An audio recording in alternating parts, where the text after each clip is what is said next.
Hello, and welcome back to another episode of The Conversation. I'm Nina Turner, and I'm so glad to be with you today. And do I have a treat? I say that almost every single time, but I mean that we only bring people on who are going to be a bona fide treat plus power and justice at the same time. But I have with me today the one and only Tim Black. He is a CEO. He has his own independent Black media network. He's an activist. And Tim, I call myself a hell-raising humanitarian. I think you fit in that category too. It's so good to have you join me today. How are you, Black? Well, I'm doing fantastic, but first of all, I want to say thank you so much for the opportunity. You know it's great always spending time with you, Senator Turner, and let's get into it. I hope not to get you in any trouble because I got a big mouth, but I'm fighting for justice, and I leave it all on the field. I know you do. Look, I get in trouble all the time. Sometimes just your very existence, just folks just don't like it. So listen, I visit trouble all the time, as long as it's making that good trouble. Good trouble does matter. So you and I both on that island together. So let's talk about. We both navigate a progressive space, and I know that you have been really bringing it down on the progressive movement. What I mean by that, just really telling the truth as you see it about where Black people fit in that progressive movement and what the collective progressive movement, especially white progressives, could do and should do to be true allies. And as our brother Killer Mike always talks about, Michael Render, there's a difference between an ally and a co-conspirator. And we certainly need allies, but we also need co-conspirators. You wrote a manifesto about this issue. So let's start right there. Why are you so motivated and keenly giving a directive to the progressive movement as a whole about the needs of the Black community? Well, I'll say this. Initially, Nina, I'm in these progressive spaces and I'm talking about these issues. And I'm working alongside a lot of great people, a lot of people that that have platforms. And we developed bonds over the last couple of years, over the last 5, 6, 7 years.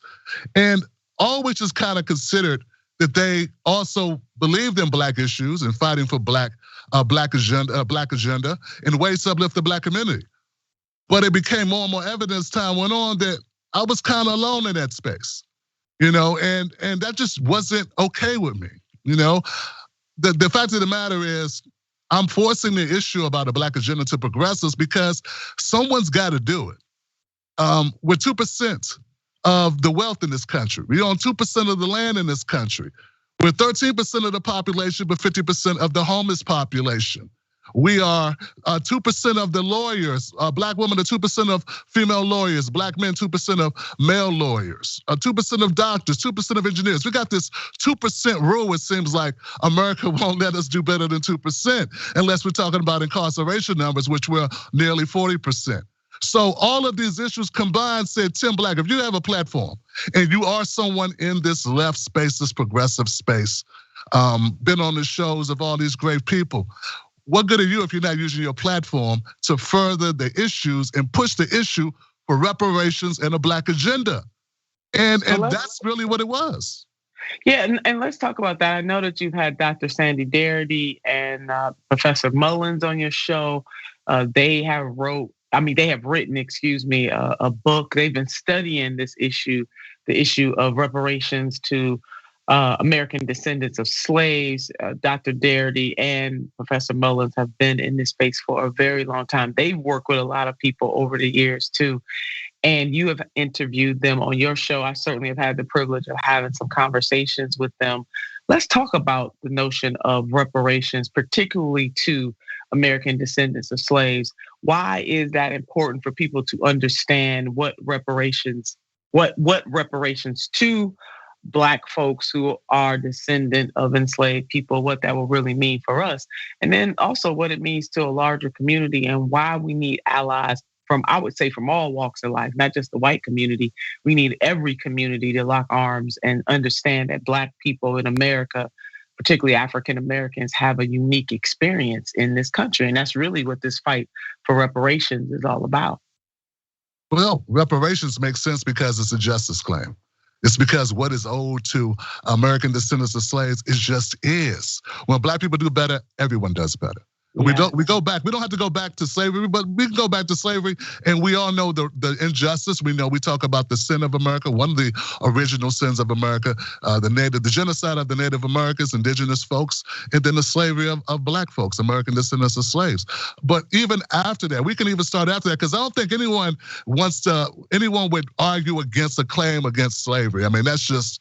It is what it is. Oh, some people do though. I'm sorry to cut off your flow, Black. Some people would argue against that claim. They are, but go ahead. Well, you know, those people that are progressive, I got a question if they're really progressive. I mean, if you're progressive and you don't think slavery, a debt, we're talking about wealth that was built in this country on the backs of people that didn't volunteer to do it, people that were never compensated to do it. And I don't know if you realize this or not. And Dr. William Sandy Darity, when he came on my show, we talked about this. Money doesn't just stop. We're not just ourselves, but our forefathers are extensions of us. So our time on this earth is always about who came before us and who comes after us. So we have people that were unable to build wealth and pass that on to the next generation, then that there needs to be a remedy for that, because that money went somewhere. So the only people paid for reparations were slaveholders who gave up their slaves.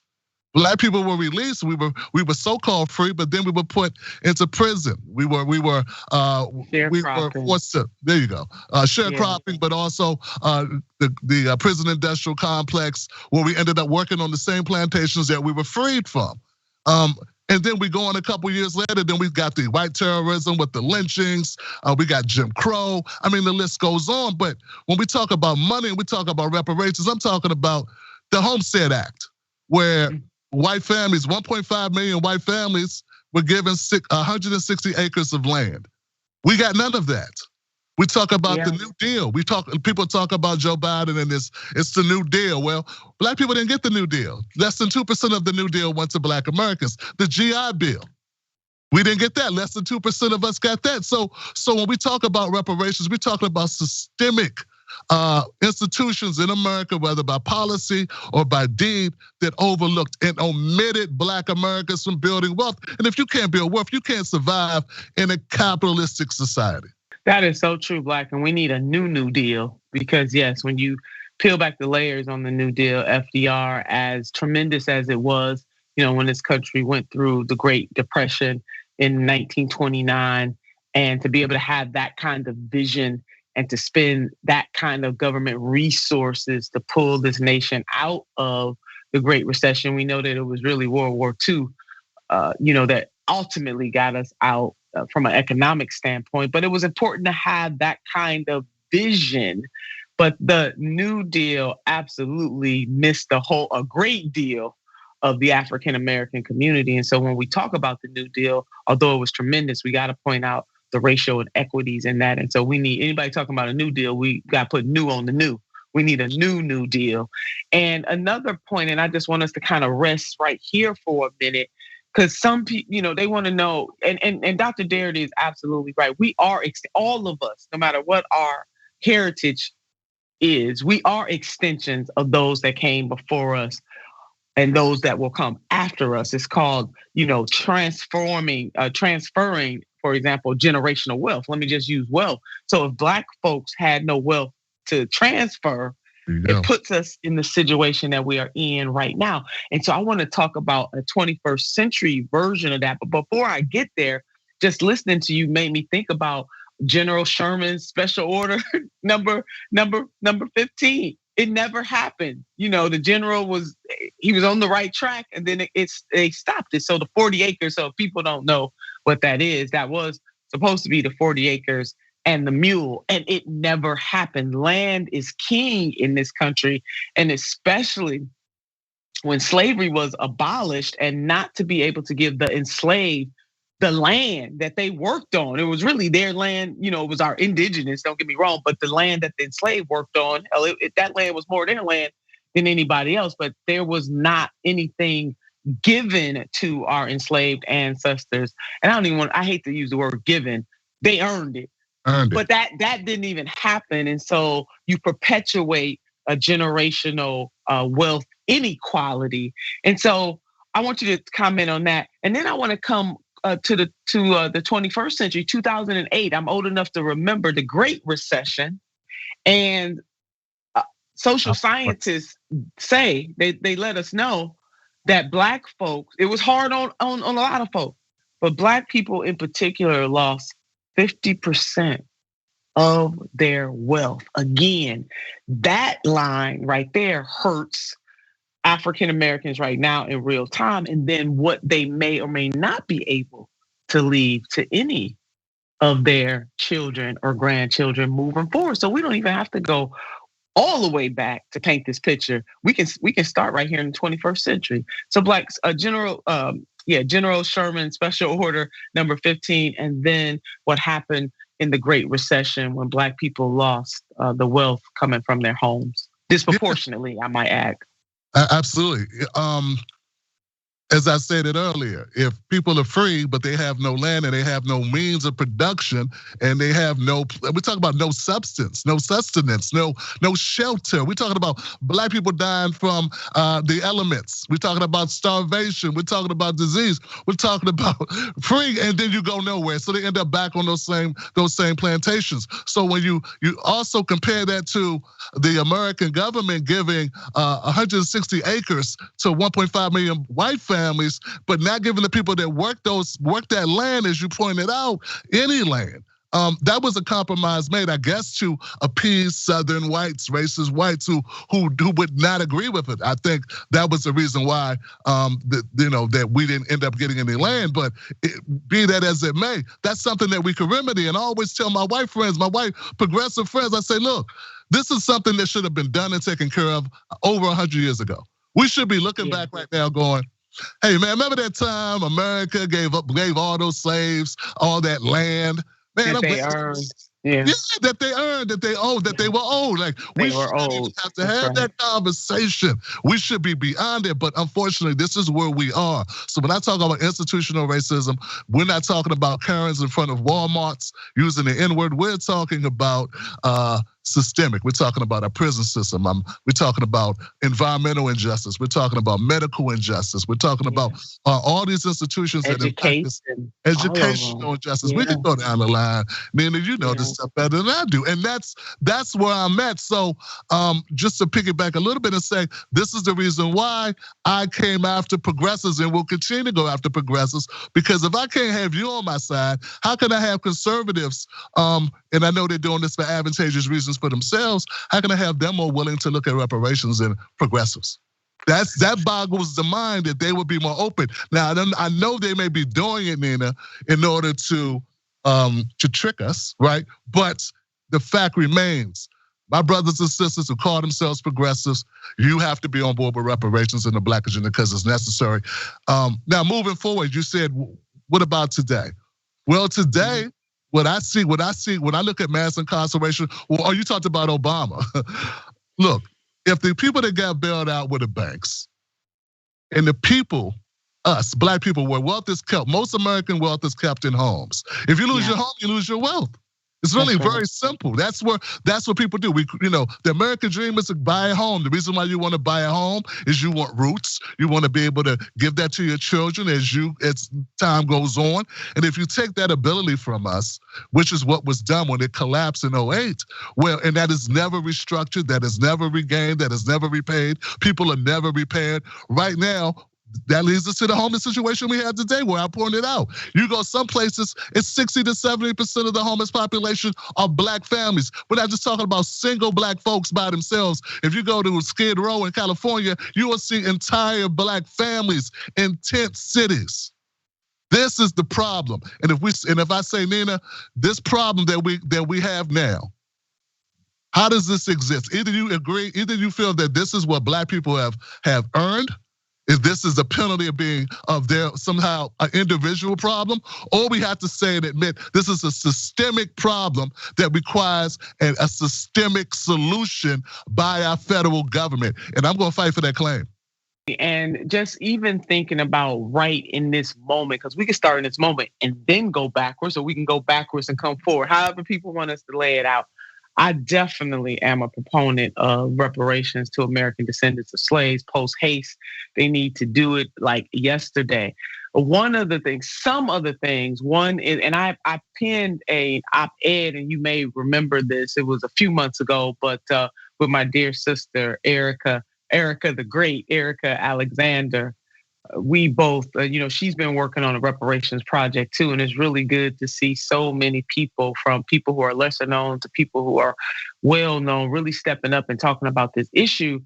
Let us just even deal with some of the things that can happen right now. So we're talking about, part of this is direct cash payments. It has to be, and other parts of reparations require other things. And I know that Dr. Darity and also Professor Mullins have talked about a variety of ways, including direct cash payments, to right a wrong, to have some truth and reconciliation in this country, which we have never had. South Africa is far from having repaired the damage done to Black Africans. But I want to use South Africa as an example, because at least they did have a truth and reconciliation process, even though it's not done processing, because Black Africans are still suffering disproportionately. In this country, we haven't even had the intestinal fortitude, I was going to use another term, to even have a truth and reconciliation process. But Black, I want to talk about canceling student debt as one example, one way. And what I really love about what Dr. Darity and Professor Mullins has laid out is that there are a variety of ways to repair. All of these things must be done together. But even if we think about canceling student debt, because something you said was very important. When Black people rise, and I'm paraphrasing, when you repair Black folks, you repairing everybody. Sister Heather McGee has a book out called The Sum of Us. And that really is the premise of the book, that when you right wrongs to the Black community, everybody benefits. But let me go back to canceling student debt by way of example. Canceling student debt, $1.9 trillion worth of student debt. The population that holds the most student debt, that has the highest interest rates, African American community. Now, as a community, if we drill down a little more, the group within the Black community that has the highest amount of debt, African American women.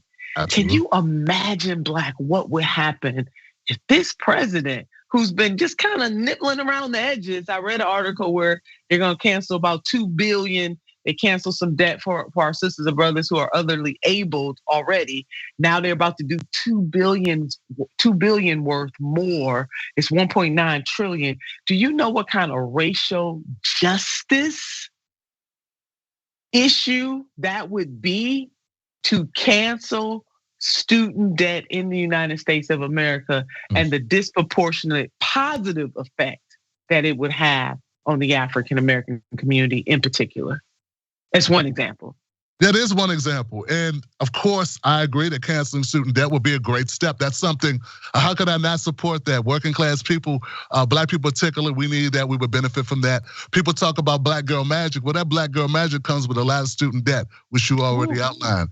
And this is one of the reasons why people supported Biden. This is one of the selling points, was that he's going to go get something done. What are we going to get done with Trump? Well, Biden's going to go in and cancel student debt. And then it was Biden's going to relieve us of $50 billion of student debt. Then it was Biden's going to relieve us of $10 billion. $10,000, $10,000, really? Yeah. Okay, so my bad. No, you're right. It went from 50,000 to 10, right? But now it's nowhere, right? Zero, is that what it is? Yeah. I get messages from people all the time, Nina. Not everybody goes to school, but to those that do go to school and those that do have that debt, of course we support it, and that would be one step in the right direction. We support all those policies that would benefit working class people, because Black people are, by and large, working class people, so we would benefit. But we need them to cut the check as well. So along with that, to also go with cutting the check, of course, erasing student debt. People talk about taxes. We have conversations about land. I grew up in DC and Maryland, so I remember this talk of a man named Mayor Marion Barry that people talked a lot of jokes about. But you know what he did, Nina? He set aside subsidies for Black businesses so that they could get government contracts. So that's another avenue that a President Biden could take to compensate, that don't just include direct payments. Congressman John Conyers has left this earth. He had been fighting just to even get a study done. And I know that Dr. Darity says we got to go well beyond that, but I'm just laying that out just even as a point of discussion. Just even if we can just, kind of agree on that Congressman Conyers had been introducing that bill and reintroducing that particular bill since the late 80s. He's no longer with us, but for the love of God and Black people, we can't even get them to pass HR 40 that just says study the measure. So that shows us what kind of predicament we're in. Well, Black, in our final moments, let's then now move to how people can be allies and co-conspirators in this push, the manifesto for Black people and the uplift of the Black community. If someone says, Black, I want to be, but I don't know how, what would you say to them? Wow, there are a lot of amazing organizations out there that do the work every day, that are actually in the trenches, don't just talk for a living, they actually get moving on their boots on the ground, so to speak. As you would say, the grassroots and the tree roots, the rooftops, and you had a comment about that was great, you're so eloquent. But that's where I'd start. Michael Render, Killer Mike talks about these organizations all the time. These are the people in the trenches. So that's what I suggest you look. Online, there's all these types of resources to locate those folks. You can start by going to Dr. Sandy Darity's, look at his work. There are organizations listed there. Dr. Derek Hamilton, he's affiliated with the New School.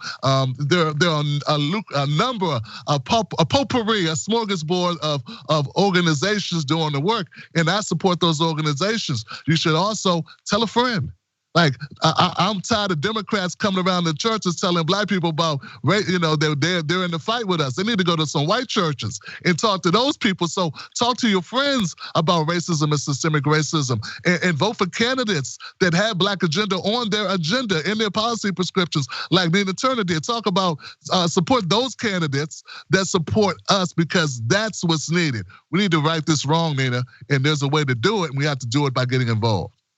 Absolutely do. And Black, if people want to find you, the Tim Black Show, I've been blessed to be on air with you many a time. I thank you so much for coming into the great state of Ohio when yours truly was running for the Ohio special election for the 11th. You and your family came to be right by my side and to also shine some light on this district. I really appreciate it. Cleveland is the poorest big city in America. It is a majority Black city. So just by one way of example, the work really needs to happen all over this country. But I just, again, want to sincerely thank you and your family for being here with me when you came. How do people find you on social media?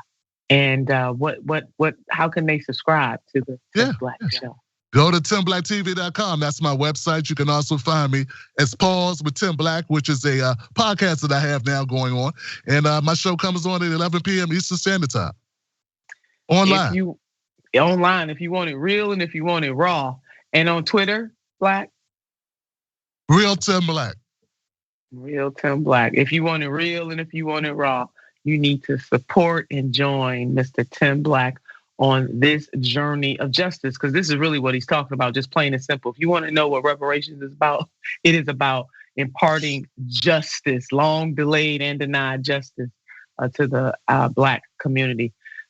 And Tim, you got the perfect last name. I love when I call you Black. I love it, love it, love it.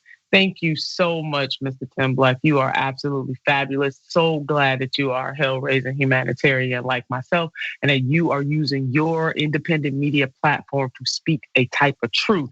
TYT, Tim Black, and so many other independent networks are doing the same thing. We must keep pushing and we must hold ourselves accountable. And I'm glad that you are holding the progressive movement accountable for standing with the African-American community. All right, this has been The Conversation. Yours truly, Nina Turner.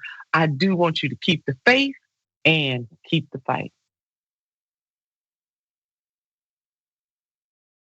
I'm back to gaslighting. Did you and I talk about gaslighting on Old School? Probably. That boss gaslit all his female employees. People who manipulate others like that make you feel like you're the weirdo. Why won't you punch yourself in the face? What is wrong with you? And you're like, oh my God, I feel so bad. God, why didn't I just punch myself in the face and poke my eye out? I'm 47, and I just figured it out like earlier this year. You figured out somebody was doing it to you, or that you were That it doing was that it would have been happening my whole life, and I didn't realize it. Right. Welcome to Indisputable. I'm your host, Dr. Rashad Richard. We got a lot happening today. What do we do on this show?